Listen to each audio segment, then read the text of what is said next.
Yo, what's up guys? So welcome back for another DevPro Duel video. Again a cross-format video. Two different decks paired up against each other. Two decks from the same year, although a different format. Two different ban lists. The first deck list you see here is also the first deck list from 2010. It's called Diva Zombies, something like that, with main deck Royal Oppressions and 3 Tragodias, of course. It was also during the time where Burial from a different dimension was also at 3, so excellent with double Mizuki. Mizuki was at 2, I believe. 2 Divas, which was also at 3, and also Brionac was also at 3 at that time. Very popular. Also the zombie synchros, especially for the mirror match. Yeah, I think that's pretty much it. Yeah, back then it was the deck was pretty much focused on OTKing your opponent. It was very easy thanks to your burials and reuse your Mizukis, which were banished and so on, as you will see in the videos. So this decklist was around January, February, I think. I'll leave the link in the video description. Then the second decklist you see here is full force Infernities with 3 launchers and also the Mirage. Mirage was kinda a lone fire. You could tribute to special summon 2 Infernity from your grave, so it's pretty much an extra launcher.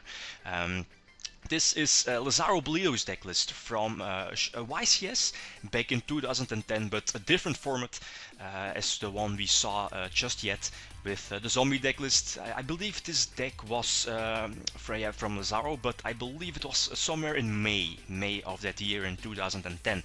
I'll leave both links in the video description to check it out. And also back then the Infernity Inferno was played, one of the traps that you could discard up to 2 cards and send either 1 or 2 Infernity monsters from your deck to the grave, so set up your launchers. Yeah, I think that's it. Let's see some duels. Okay, so the first duel, I think I get to start. Yeah, the zombie deck was very good during that time. The deck played 3 Tragodias, 2 or 3 Tragodias, also with Rural Oppression. Oppression also very good, but banned at the moment.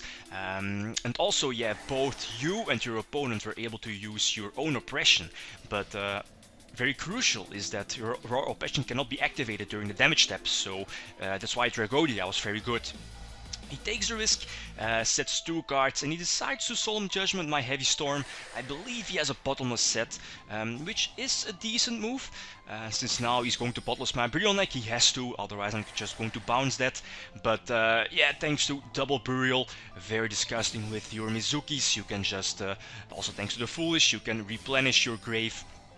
And pretty much use your Mizukis multiple times, and also thanks to Brionac you could set up your Mizukis in the grave, bounce back your set burials, for example, or just clear the way for an OTK, go for Hades, and every time reuse my Goblin Zombie, get some nice advantage at the same time, just in case if the opponent has Gorse. Of course, Infernity does not play any hand traps, outside of maybe DD Crow.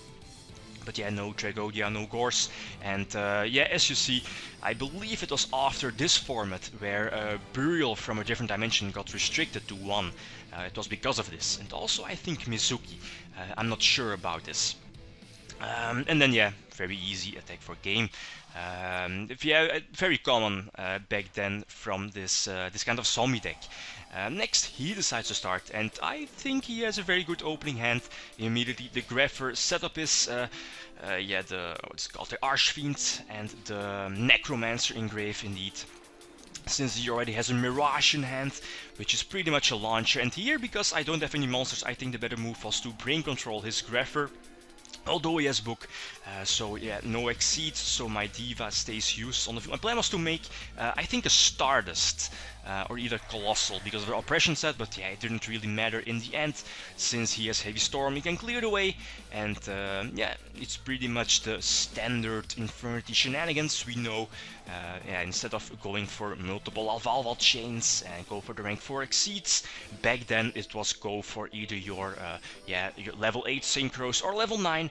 Yeah, very important was that during that time we didn't have Trishula in the TCG, but I believe the OCG did have 3 Trishula legal. So back then, yeah, the OCG just could spam Trishula, and rip your opponent's hand apart and end with a huge field of multiple synchros.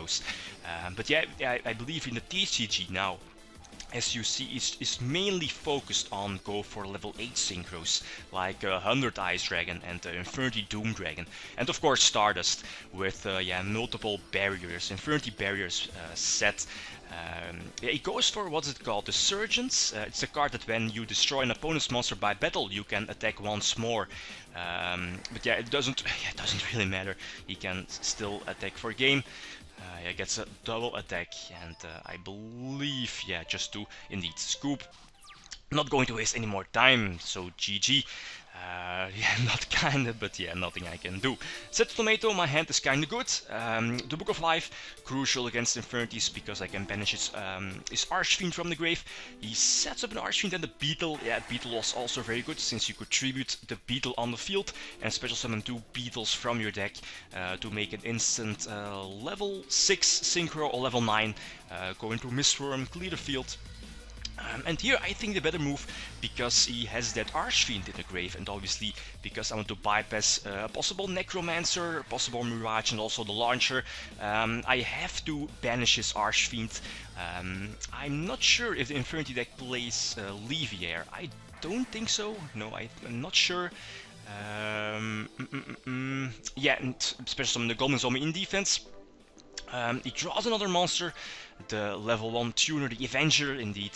Also very good to open your level 8 synchros. And here, because he only has one set monster, no back row, very easy, go for Brionac, set up my grave with 3 darks, get a search, and special summon the Dark Armed, use the effect and attack for a game.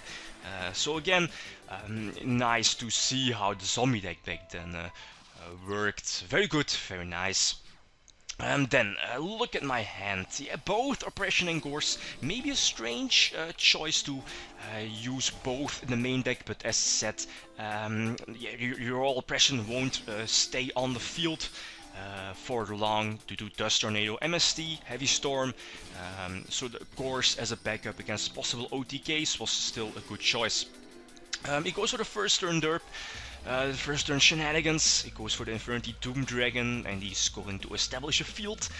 I believe he already has a barrier set and also a trap dust shoot. So yeah, it's pretty much game over already, since he can just destroy my hand, see my hand, all my options with dust shoot. And I believe he's also going to search out a barrier indeed. So we know he has one barrier, but he also has a second one, we don't know. 2 targets, Dust Shoot will send back the Tragodia. So here I'm faced with some kind of a dilemma. I think, yeah, I have to brain control the Goyo. Maybe attack over the Brionac didn't really matter, since he's always going to activate his barrier to protect the Brionac. And then, yeah, it was either set both the Mirror Force and the Oppression. Hope he misses with, yeah, hope he misses my Mirror Force with Brionac's effect. But yeah, so yeah, then I would be able to drop Gorse, unless, yeah, of course he misses the, or yeah, if he hits Mirror Force, I have a useless Oppression set, so I can't drop Gorse. So either way, because of the second barrier, this is game over. Then my hand again, very good. Oppression, Pyramid Turtle, again very nice. Roll Oppression cannot be activated during the damage step, so it's very good. The opponent attacking into your recruiters like Pyramid Turtle, Mystic Tomato to set up your Goblin Zombie or Mizuki. So now the Goblin Zombie is some kind of fodder for the Chaos. He goes for Launcher, but nicely flip over the Royal Passion. He's immediately blocked out of the tool. Unless, yeah, I don't think there's any outs yet. Double barrier and the bottomless trapple. Simplifying the game state, banish his Chaos. He's going to chain bottomless, no problem, and I think I'm going to search out another goblin zombie or Mizuki. Yeah, another goblin zombie. Yeah, just to replenish my hand and yeah, put some damage on board later, and if he has a bigger monster attack over the goblin zombie, I get a search and I can drop their Godia, so it's all perfect. There is a heavy storm, no reason to activate it just yet. Just keep it in hand. If I can go for an OTK, there is a torrential, so we know there is no torrential set. Very good. So I don't need to fear no top deck from him. Still have that royal oppression. Yeah, he can't really do anything. Yeah, I think the Infernity deck does play Dust Tornado, indeed, so you could set your Inferno or Barrier during the end phase. Then he's going to draw into a Rota. For the graph, he's going to attack over Goblin Zombie. I'll let the attack go through since I can get a Surge and at the same time drop the Dragodia, and that should be enough damage on board. So yeah, because I can activate the Heavy Storm and clear the way, since I also have the Dark Armed pretty much live, I think, and especially now with the draw into Diva. So again, destroy all the back rows, discard the Mizuki, normal summon Diva, Diva also very good, 2 extra level 2 tuners on the field, which is nice with Mizuki. To special summon your Goblin Zombie, go for an instant level 6 like Koyo or Brionac. Very nice. In theory it really doesn't matter what I do, since I can nicely attack for game. Yeah, very good tool. Then the last tool, one of the most disgusting duels we've had, I think. I get to start, set the Pyramid Turtles at the bottom, so a very good hand. The Tragodia for a possible OTK. But as you see, I think he has double Inferno. Yeah, he's going to set one of them since he can discard the other one. And thanks to the Foolish, he can set up his grave with the Necromancer, the Archfiend, and a tuner, either the Beetle or the Avenger, the level 1 tuner.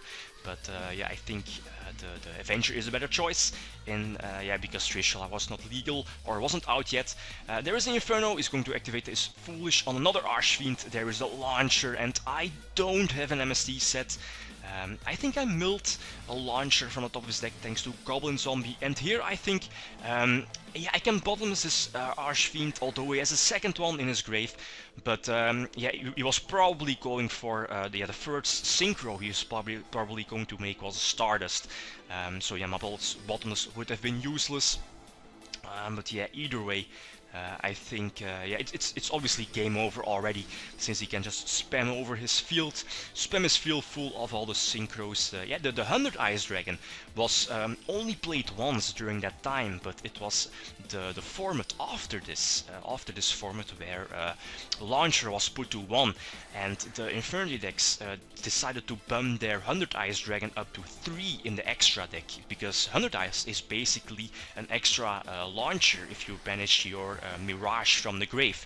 And also you could banish, as you see now, a Necromancer from the grave to reborn an Archfiend, to get just to get an extra search. And I believe he has, I think, double barrier and the Solemn Judgment. And yeah, because of my terrible hand, it's not good to just yeah, play the game out. So anyway, very good duels. Yeah, I think that's it. Both decks, very strong decks during their time. Yeah, it's the same year, but two different formats, with the zombie deck first, and after that Brionac got limited, I believe. Also Burial from a different dimension got limited, and Infernities were introduced to the game. So yeah, if you want to look at any more deck lists, definitely check out the links down below. Yeah, that's it, guys. Thanks for watching, and feel free to leave a comment or a like if you enjoyed the video. Bleedem signing out. Peace.